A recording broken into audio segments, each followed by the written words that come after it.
Welcome to After Deadline, the media podcast. I'm Kathy Fowler. And I'm Mark Silverstein. We are former veteran TV news reporters who turned to the dark side and now work as PR and marketing gurus. Our guest this week is a fellow DMV native. She's originally from Maryland, but now works and lives in Action News in Philadelphia. Big market. It's a great TV station. I watched it growing up.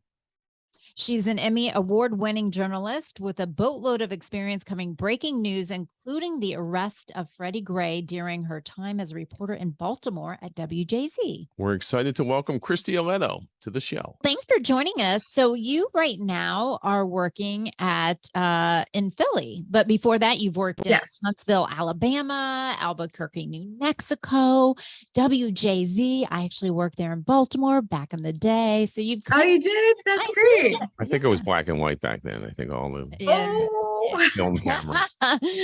No, it was Oprah was there then. I think. It was post Oprah, but trust me, I heard a lot about Oprah. How good everyone's like, what? Everyone still told all the Oprah stories. Richard Scher mentioned Oprah once or twice. Never. So how is Philly now? You're in Philly. I mean, just tell us a little bit about how the different networks, your experiences at the different networks or the different cities of local television. Well, Philadelphia to me is kind of like a mix of Baltimore and DC. It has, it's a big city, it's a big city like DC, even though DC is actually small, it's the suburbs that are big. But it has that kind of gritty Baltimore feel where everybody's very proud of their neighborhoods. And if you get their neighborhood wrong, they'll be very quick to call in and tell you, this is not Kensington, this is Port Richmond, or this is Fishtown, and so forth. I really like Philadelphia in the sense that people are really proud of like where they come from here, and they're very passionate about their sports, as you've seen with the Eagles and the Sixers in particular. And there's a lot of news that comes out of here. Obviously local, but national too. I mean, I felt like all of last year, especially heading into the election, and then during the election, we were kind of at the epicenter of the world, at least in the political world, because Joe Biden from Delaware, which is part of our coverage area, we had like protests happening all the time. People were coming up, wanting to stop the count at the convention center. I mean, all eyes were on Philadelphia and Delaware. So I feel like there's a lot of big stories that are big for us, but then become bigger, nationally. And that's really cool that you get the opportunity to tell those stories.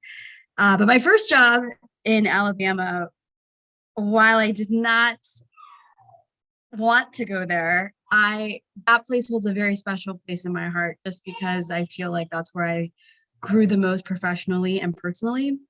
I had to do one-man banding. You did it all, huh? Edited, and reported. Yes. Yeah. For those people who don't know the media, you're literally lugging around a big camera. Well, now they do it, but they're just doing it with their iPhone. Well, now they're doing it with their iPhones. But back in the day, you had a big camera, and then you're even lining up your stand-up. You'll like place something on the tree or whatever, a mark, and then stand by the tree, and it's insane, right?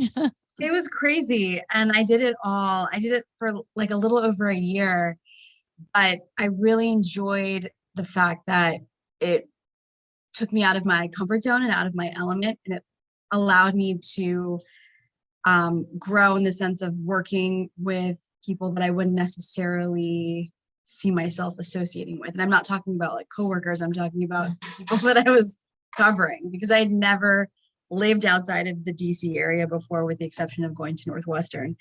So I just kind of felt like everything that I knew was pretty homogenous. And then I got down here and I was like, I need a passport to come down here. Everybody's talking so differently. So I feel like that was where I grew the most professionally and personally. And also learning how to be on your own, because that was like my first job. I was by myself. And you're working all these like crazy long hours for like no money at all. You have to look nice. We all did it. It was great. It was I can't afford nice clothing, but people can't afford lunch. What do you mean you can't afford I remember, I think I made $17,000 one of my first jobs.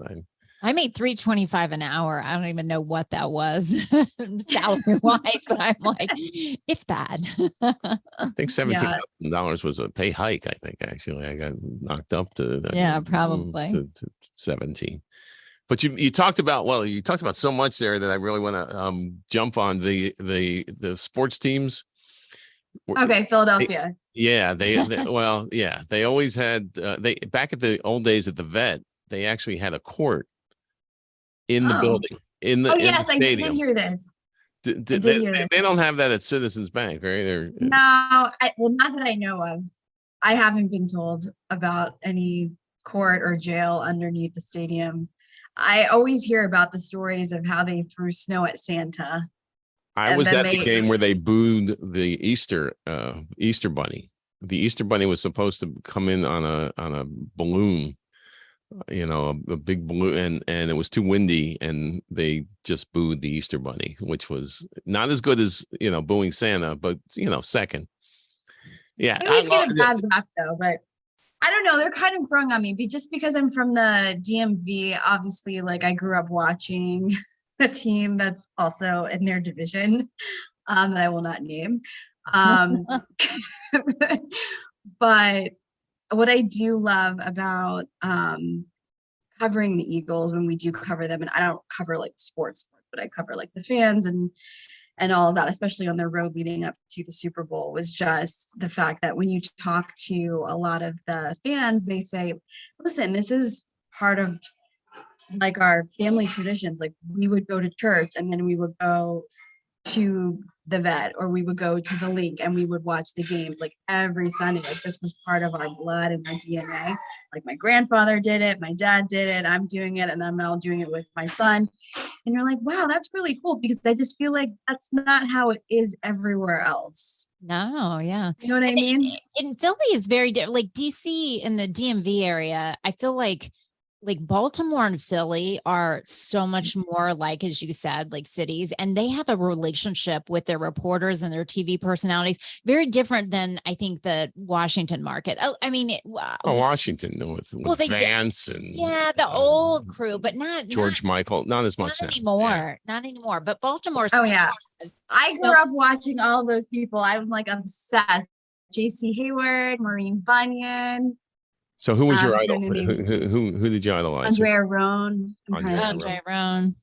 I'm just naming people that I watched. Like in the area, I'm trying to think. I would say JC.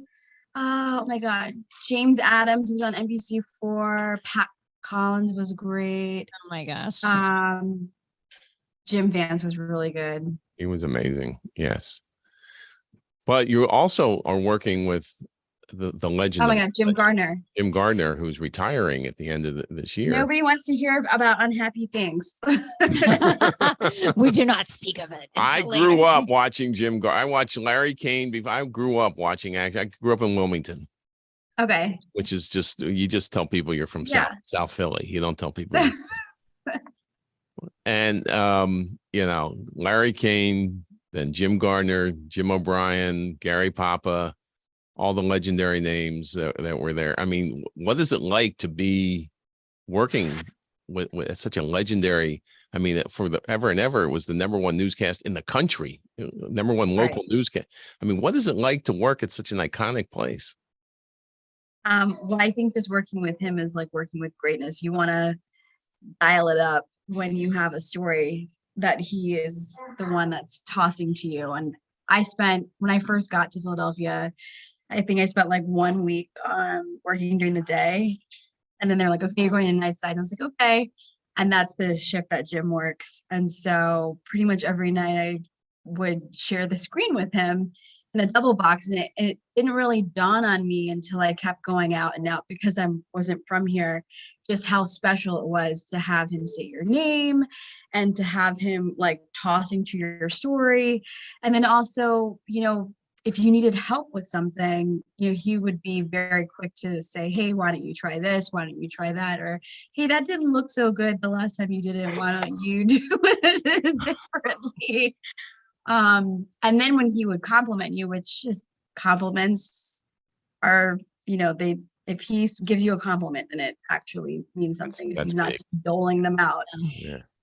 And I remember I was on, I think this was like my third story of the night, and they sent me to breaking news over by KOP by the mall. I like SEPTA bus had, I don't know, gone off the road because of inclement weather, and it was like in some ravine, and it had passengers on it. And we got up there at like 10, and they said, "You're live at 11." I was like, great, this is where I like live, is breaking news. And we just did this walk and talk. And afterwards, I tossed it back to him, and he was like, "Excellent reporting, Christie." I was like, oh, he said that on the air? I was like, did this just happen? I didn't want to smile because there were, it was like a tragedy, but I was like, oh, okay, thanks. You're like, wow. Wow. That's awesome. And how fast did you get the video file of that? I know. I was like, can somebody clip that for me? Thanks.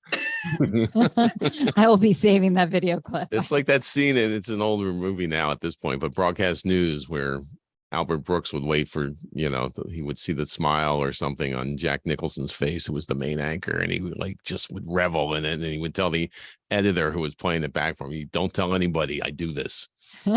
Yeah. But I mean, Jim, how long has he been at the station? How long has he been there? I want to say probably over 4 decades, but don't quote me because I don't know the exact. But you were also, you were at 2 iconic stations in Baltimore. WJZ has just like such history as well. Like, Marty Bass, Don Scott, but before the Al Sanders, Denise Koch, of course. Kathy Fowler. She's still there, right? Yeah, Denise is still there. Yeah. Sally Thorne. Great. Gosh, who was Al Sanders? Anyway, there. Just like obviously Richard Scher, Oprah. Everybody knows that she got one of her big things there, and then she went on to Chicago from there. But anyway, that you've been. When I remember walking through that door, I just felt the history, and just felt like, wow, I can't believe I'm at this station that so many people are, and they stay for decades. That doesn't happen as much, except at these, I feel like, iconic stations in these particular cities. Right. Then, because they also have that hallway that has like the whole history, like through the front, that goes back to the newsroom. I also, again, did not know much about WJZ before I got there. But it wasn't until I started working with a lot of the photographers, and they would tell me stories about, Oprah used to work here. There was one photographer who was still there at the time that I was there that said he worked with Oprah, and he would tell me all these stories. Who was that? And that was really who it was. Wayne. Yeah, I know. They all tell you like story. They love, and there's nobody who loves stories better than the photogs. They're like, oh my God. They used to tell me stories about when they're like, when you get hungover, there's this oxygen tank and whatever, you can go and get oxygen, and that'll help your hangover. And I was like, what? They're like, yeah, we used to do it every Saturday morning. I'm like, okay. Just funny. The stories is like, here they have all the dirt. They know where all the bodies are buried. They know what's going on with everybody, because they're all working with people in the field, so they know everything. So how was it picking up and moving from the first job to the second? Each time you got to start over. I always looked forward to it, because I always knew that like each of those places wasn't my forever place. But it is harder. It is really challenging when you get to a new city and you're like, okay, I have to connections and I have to build a rapport with people. It is challenging, but at the same time, it's a good obstacle to try to overcome, because that's part of your job. Like, information and knowing people is essentially like currency in this field. That's how you get your stories done. So I actually kind of looked forward to it, even though at the same time I was dreading it. It wasn't that challenging. At what point was it, which job did you get the moving allowance where you go, oh, I don't have to have a U-Haul on this one, right? Did that happen? That's what happened. I actually think I got it for all of them, surprisingly. Wow. The first, actually, and I was going to say the first 3 times my parents moved me, but my parents moved me to Philadelphia before I got married. So yeah, and there's just like always just like a reimbursement. Mhm. I was really Now, lucky. let's talk about one of your big stories when you were at WJZ and in Baltimore, and nobody can forget this history in Baltimore. But you were one of the first reporters to really extensively cover the arrest of Freddie Gray. Can you explain a little bit just what that whole experience was? I mean, you sort of like were right there on this front row seat of what was happening, and can you just tell us a little bit about like what that was like? Sure. So the first, I think it was like the day after it happened, like the actual arrest happened, and he went to shock trauma downtown. I had gotten called in early, and they said, "Could you come in and do the story? We need you to turn it for 5 or 6, and then turn it again later tonight." And I was like, "That's fine."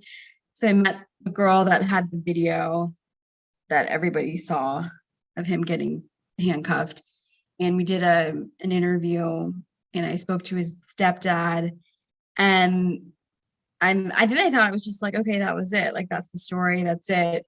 I mean, also it was happening against the backdrop of at the time, like Eric Garner had happened a couple months earlier, like in the fall of 2014, and then, or like, yeah, the fall of summer, fall.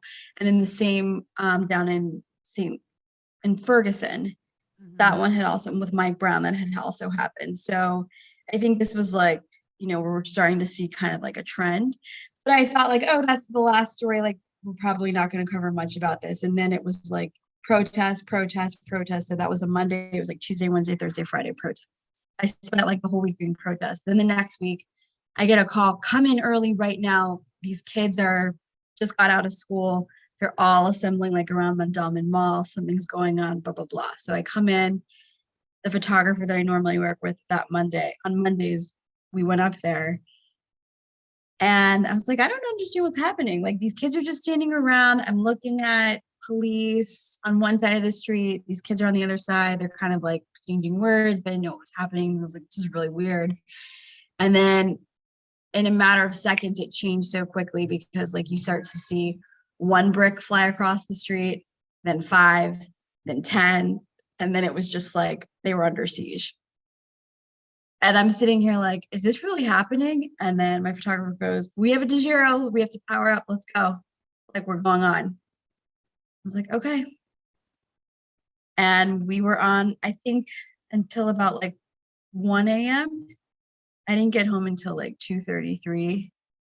And I think I only used the bathroom once, and I was covered in mace. That's all I remember. Like, I never ate. I used the bathroom at a hospital in East Baltimore before we went to like wherever that church was that was on fire at the very end of the night.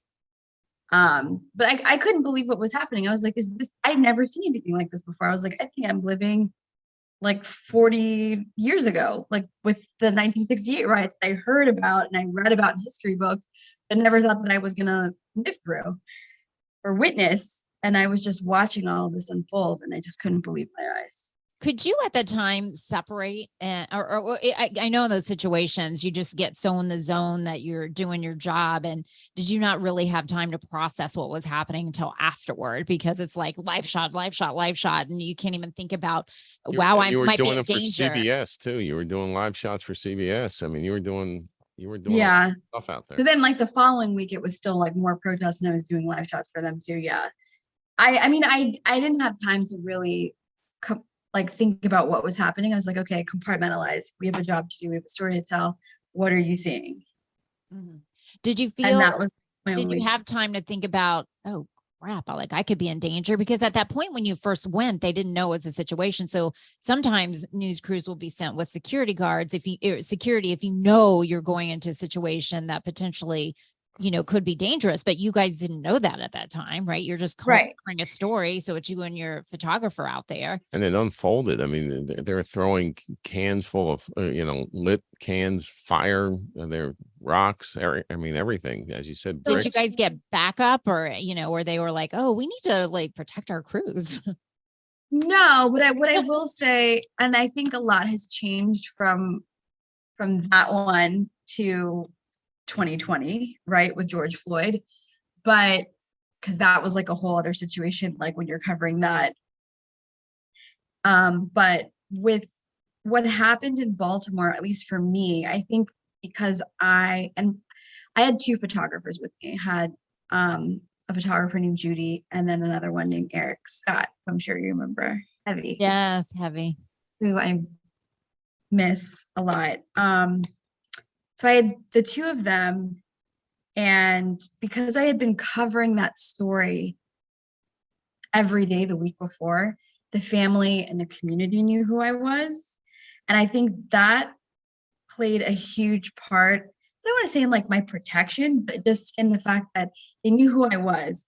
Like they knew, as some of the residents were saying to the networks and even the journalists that were coming from Washington, D.C., Philadelphia, New York, you're only here for the riot. You're not here for the story. Right. Whereas for me, like I had been there from the beginning. So I never felt like I was in danger. And I think that is something that often gets lost now with stories, because you go in and you cover it one day and that's it. Like you don't go back, you do follow-ups. And but it's also like people don't realize, like when you're in the community, especially the relationship that Baltimore has with their media folks and same with Philly. I think they, there is a relationship, right, between where they see DC and the network people as totally different, and they see you as, kind of an insider that you're, they know you and they trust you because they've seen the reporters where the other media they may not trust as much. So you felt that relationship, I guess, or I definitely felt that. There was when we were at Mondalman Mall the second time, and it was windy that day. This officer had sprayed mace into a crowd of like kids, and because of the wind, it hit me, and I was like, I was freaking out because it was like on air, and like all this mace went into my eyes, and this guy, which he had just looted the CVS that was on fire at Penn and North. I think that was the intersection. He comes up to me and he was like, "Miss Ileto, do you want some milk?" I do, but I don't know where you got some milk from. So I mean, it was fresh from the CVS. It was great. Right. You're right. It was a little hot. It may have been curdling from the fire, but it was, good way to right. I got a little bit of it out, which you're supposed to do, then flush it out with a little bit more water. And I was like, okay, I'm good to go. Thank you so much. You shouldn't be looting. Thanks. But it is wild. I remember being pregnant in Baltimore, and and I was in a dangerous kind of situation, and I had people who Palzinski. No. But I was just in a bad area, and I was literally on like a street corner, and there's like heroin addicts or whatever, but they like totally took care of me. They knew I was, and I had no fear whatsoever, because, it's weird when you have a relationship. It's like, that's why they should have like community policing. And I wasn't thrilled when I proposed to you and you were wearing your engagement ring and covering some story, and Katie Lahan said, "Let's see the engagement ring on camera now live." I was like, you're like, now I'm a target. I was like, let's not do that. Let's and she forced you to show your engagement ring live. It's awkward not to. Covering some not great places. When you're covering Baltimore news, you go to areas. I mean, what I don't think people realize about reporters is that, just like police officers and EMS and, everyone else is running away and you're running towards the danger, and you're getting the story, and reporters are putting their lives at risk to tell the story. And people, I don't think they appreciate that as much as they should. Have you ever felt like there's been a situation when you're really in danger, or, it was a close call, or you were like, I don't really want to be here?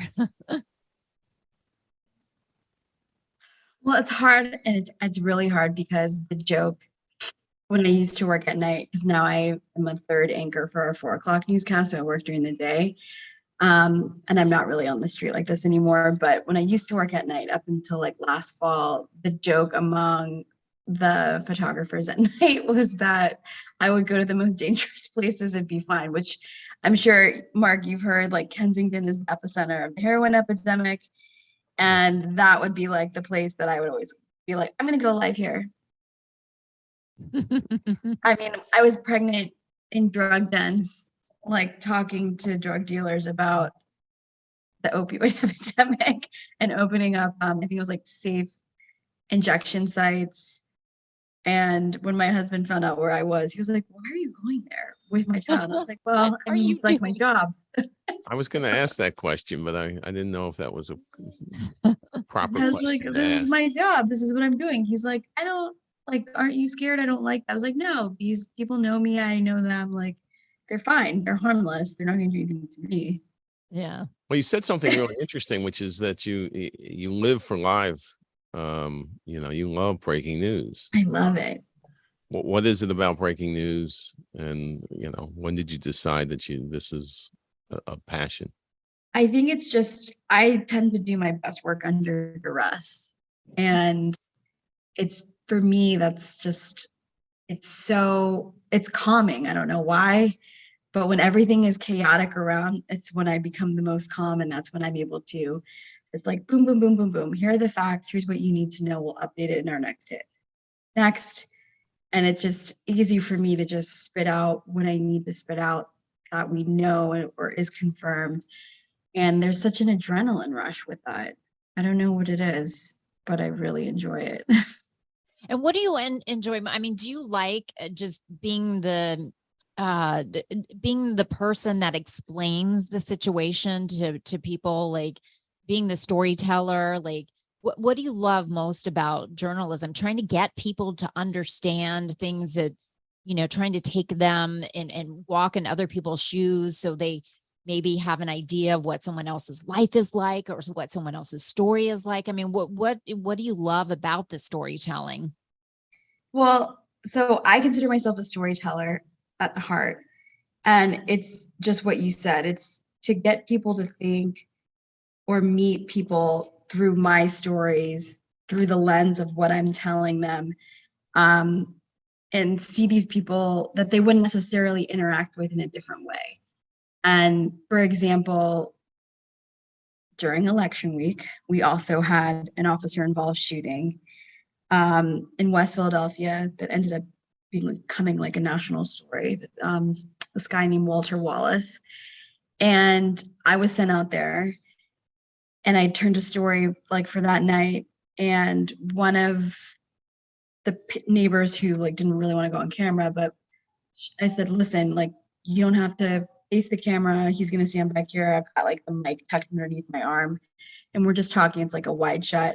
And the bite that she said to me that stuck out to me most was he was on, he had a mental episode and his mom was trying to stop the police from firing the multiple rounds of shots at him that killed him. And people always are like, why are you out here protesting? This is why we're out here protesting. Because if it had been somebody else that didn't look like her, who also looks like me, maybe the outcome would have been different. And out of all of the bites that she said, I was like, that actually, I feel like somebody sitting in Bucks County or Norristown or Chester County, Montgomery County, maybe they could like understand that. Just that one little sentence that she said, if this person didn't look like me, maybe he would still be alive. And this is why we're out here protesting all the time. So do you think you're making a difference? I don't know if I am, but I hope that I am. Is that what drives you? Because it's so hard, the media climate. I mean, it's so much harder than when we were in the media now with fake news and, and probably social and then social, you're more likely to be, attacked on social media, just like people, mean tweeters and mean whatever, people on the website, the comment section of any website. It's got to be hard. I don't think people realize how hard the profession has gotten. to tell the story? Would you say it's changed over the last decade? Well, what I think has changed a lot is that, which I love cell phones and I'm all about like social media. I think that has allowed people to become citizen journalists, and they can just spit all of this stuff out that may or may not be true, and there's no repercussions. Whereas if I just spit something out that wasn't true, there would be repercussions for me. You'd be fired, right? Yeah. And a lot of times you just see people put things out and you're like, did that really happen? So I don't know. That's the thing that's been the most frustrating for me. But I don't really pay attention to what people say. I don't get a lot of crazy tweets to myself, but I did during the George Floyd riots in Philadelphia by a couple people, but was it? But do you have to, like, a lot of stations have digital first. They have signs up in their newsrooms. You got to get the stuff online before you go live. Is there pressure to have a great social media following, to be posting? Does that impact what you're doing, or it's more important? So I think maybe because I would say that social media is like part of my generation or my culture. It's a lot easier. Like, I think it's like fun.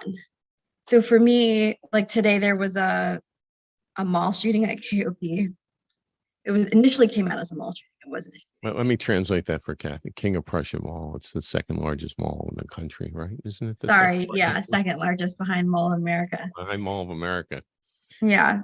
This woman Philly guys, we know that KOP is King of Prussia. Okay. All right. Sorry about that. This woman got into a fight with somebody in front of five guys and like pulled out her gun. It's not funny, but like that's what happened. So for me, if I were covering that, the first thing I'd be doing going there would be like, what do we know so far? And I would tweet like breaking. This is like police say X, Y, and Z at 6 ABC. And then because that's just what I would do. Like, not that that's like fun to do, but that's the first thing I think of is to get the information. Do you let people know that you're heading there? Like heading there now, well, follow me at 6, we'll have details or whatever. Yeah. It'll be like updates at 4, updates at 6. So she ordered the spicy fries and got the regular fries. Is that what happened? So I don't know what happened. I wasn't on that story, but I was just thinking about a breaking news story, which I couldn't believe. Because at first it came out as like shots fired, active shooter at KOP. We were all like, what is happening? But then this guy had. Sorry, go ahead. No, you go ahead. One of the things I keep hearing about in Philly is everybody's got a gun now. I mean, that's a quote. Everybody's got a gun. Is it? I mean, it's happening. It's happening everywhere. Like people say, "Oh, you can't. Like you're in Center City. That's where we live. That's a good area." And I'm like, I mean, it is, but I mean, people from Kensington who are suffering from the opioid epidemic, my daughter sees them at the playground all the time in Center City. Or there's like shootings down the street, like because we're like really close to Rittenhouse, which is another neighborhood, and there'll be shootings there. They just get more coverage because they typically don't happen there. Right. How does it that moment? You have a child now. So how old is she? She's 2. She's 2. I remember like at some point, I mean, kid stories, any stories about kids are hard. And then after you have kids there, after a while, I was like, I'm going to become a medical reporter. I can't deal with some of these, because some of the stories, like it literally rips your heart out and you're like trying to figure out how am I going to cover this and not like cry. Because it's so hard to tell some of these stories. Like it literally breaks your heart. I think the hardest, I'm actually pretty good at compartmentalizing. She has made me a little weaker, but I'm pretty good. I'm pretty good at on a lot of levels. Yeah. I'll never forget. I was actually having this conversation with one of our EPs today. There was a story last April This guy had gotten shot to death outside in Old City, another neighborhood, and they were going to send us there. And I was like, okay, it's a one guy shot. Like, we go for, you know, quadruple shootings, quintuple shootings. We don't go for like single shootings. Like, why are we going to this? They're like, it's an Old City. It happened across the street from, I think it was the Revolution War Museum, next to one of those outdoor dining like setups. So there were all these pedestrians and tourists. And I think they fired like 24 shots at him in a drive-by. I was like, oh, that's interesting. So we went, and I'll never forget, it was April 5th. I had dropped my daughter off to daycare that morning and cried 2 hours, like cried 5 times in 2 hours. When we get there, I'm separated from my photographer because I always feel like people won't talk to me if I'm like super close to him. But I always try to get away. If I have to shoot on my phone, I will. I had my microphone like tucked underneath me. And I was like, hey, Albert, I think this is the family because there's like 5 people or 6 people that just jumped out of this car and they're like running down here and they look really frantic. And I was like, they're coming up on your right. Like they're 2 seconds out from you. So he turns the camera and because he's by the tape, they like lose it. This mom is screaming, rightfully so. Like she's just finding out that her son has been murdered. And the sound of that and just watching that whole moment really like hit me because I was thinking, I cried 5 times in 2 hours for somebody that I know I'm going to see when I come home. This mother is never going to see her child, whether or not he's about that life or the intended target. She will never see him. And that moment, I was like, I need to go. I need a second. I was like, I need a second in the live truck while we frantically cut this piece for 11. And I'll be ready to go in like 2 minutes. Yeah, it's hard. It can take a toll, you know. Or days later, it can, it can still reverberate. Well, half the time, because most of the time, you're not, like you said, you can't process it in real time because you'd never be able to do your job if you had to process all the bad things, stories you had to tell, right? Right. So it's like later you think about it. So I used to always think about it at the end of my day on the drive home, and I'd be like, oh wow, that's when it would kind of hit me what I just had watched throughout the day. They still pop up in my head every once in a while, some of the bad ones. But on a better note, where's the ultimate goal? Network? What talk show? I don't think it would be a good talk. You said you're anchoring now, right? You're the anchor at 4. Yeah, so they have the 4 and the 5. They have like 3 anchors. They have like the 2 at the desk, and then like somebody that pops in and out. I pop in and out at 4. Yeah, I don't know. I mean, I think like when I was growing up, the ultimate goal when I was a kid was, I want to work at WRC because that's just what I would watch all the time. Now I think it's changed a little bit, and it's just really, I'm really happy where I am, but I'm also know like I would never turn down a great opportunity either. So it's just about if something, something that I couldn't resist came my way, then I would definitely be open to it. I'm really happy where I am. All right. And the final, can I ask if you have one more? Oh, the final question, the big question. This is it really what gets to the core of everything. Best cheesesteak? Oh, De Alessandro's. Okay. That was easy. De Alessandro's for sure. Did you know that Jim's burned down? Yeah, it was national news. My family, when we were texting each other, we were like in mourning. They're really good too. Yeah. I felt very bad for them, but I think they're going to be able to rebuilding, right? Or they're going to reopen. Yeah. But I just love De Alessandro's. I don't know why. I think it's because they cut their meat. It's like grounded. It's so fine. There's always a line. I mean, there's always a line everywhere. Larry's, I've heard, is really good. I've never eaten there. I won't cheat on De Alessandro's. Have you been to Termini Brothers for the cannoli? Oh yeah, they send stuff all the time for Easter. Alicia Vitarelli does stuff with them all the time. Yeah, no, that place is good. Very you gotta go to Termini. Tell him I say hi. Tell John Morris I say hi. Oh, you know John Morris. Worked with John Morris in Columbus. He's great. He's what is he? Executive vice president? What's his title? He's something like that. He's a big He's upstairs now. Yeah, he's got his own office and everything. Yeah. Yeah, it's a corner office. That is true. Well, thank you for joining us, and thank you for sharing some of the behind the scenes stories and, what it's like to be a journalist, whether it's in the anchor chair on the mean streets of Baltimore, Philly, or in Alabama. They are the mean streets, and good. I love her dedication to it, or that she loves doing this. You could just get the excitement off of it. It's really fun to talk with you. Thank you.